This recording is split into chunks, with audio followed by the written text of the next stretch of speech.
SCP-67. Object Class: Safe. Special Containment Procedures. When not in use or the subject of study, SCP-67 is to be stored in its felt-lined wooden box. The nib is to be corked and all art and writings are to be submitted to SCP Research Command for analysis and further experimentation. Description: SCP-67 is a fountain pen made by a German supply company called Pelikan at some point between World War I and II. It is pale green in color, with a single red line going straight down along the side. The shell is oak and the nib is extremely sharp, capable of piercing human skin if pressed even lightly. Though it apparently lacks a reservoir, the nib never appears to run out of fresh ink. In addition, the pen writes in iron gall ink, which is suitable for artists but would normally corrode typical fountain pens quickly. Research has surmised that any subject holding SCP-67 loses all autonomy of the hand and arm that grasps it. Full sensation is intact, but the arm below the elbow is controlled by unknown forces, theoretically centralized within SCP-67. One effect is that the controlled hand will start to use the pen to write a detailed biography of the individual holding the pen.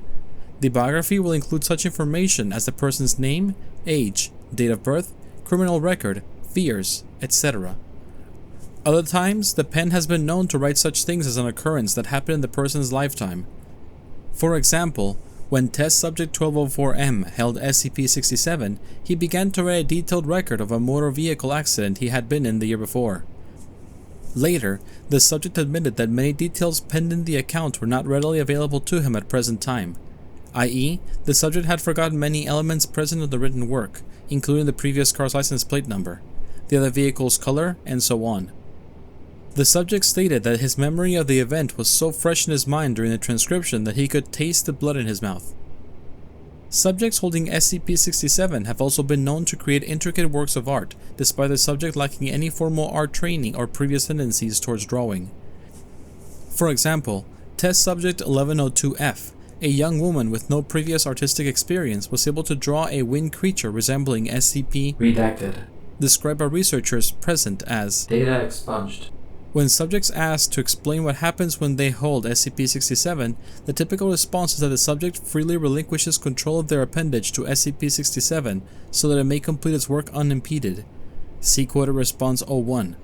Despite being instructed not to draw or write, subjects describe feelings of empathy, admiration, and cooperation with SCP-67 that coerces them towards a will not of their own. Quoted Response 01. I don't really know how to explain it. It just kind of happened. When I picked up the pen, it seemed as if my hand wasn't my own anymore. I knew I could move it if I really wanted to, but I chose not to because I loved the picture I was drawing. It was like my hand had life. Suddenly, my hand stopped and I realized I had complete control over my hand again, and I put the pen back down. I looked at the drawing and saw how beautiful it was. I guess the pen decided it was done and I was finished with me. Tests and Experiments. On Redacted, 2000, redacted, a test was done to see how the pen affected living creatures other than humans. Experiment 001. The test subject, a male rhesus macaque aged 2 years and 4 months who had previously learned how to use pens and markers, was placed in a controlled psychological surveillance room. Neutral wall coloration, one-way observation mirrors, with SCP-67, a work table, and a pad of paper. Subject picked up SCP-67 with his left foot, then took it in his right hand, then tasted it. Subject then put the pen down on the paper and smelled it. After 30 seconds, subject picked up SCP-67 again and began taping it repeatedly on the table. Subject also began tapping SCP-67 on his own body. Subject tapped SCP-67 with increasing force until ink was being splattered on his fur. Subject then threw SCP-67 onto the floor. Subsequent mechanical analysis revealed no damage. At this point, subject tore a page from the pad of paper and began rubbing it on the ink on its fur. This continued for 3 minutes, after which subject clutched the page in its teeth and leaped over to the work table onto the ledge of the observation mirror, with such force that the table was knocked over. Subject began smearing the ink from the paper onto the observation mirror while making repeated vocalizations. Subsequent analysis revealed that 50% of vocalizations were consistent with typical distressed vocalizations of the rhesus macaque, and 50% were unfamiliar. After 6 minutes of smearing ink on the observation mirror, subject began tearing at the page with his teeth and claws, but dropped it before destroying more than 20% of the paper. Subject then collapsed on the floor, breathing rapidly and repeating the unfamiliar, atypical vocalizations.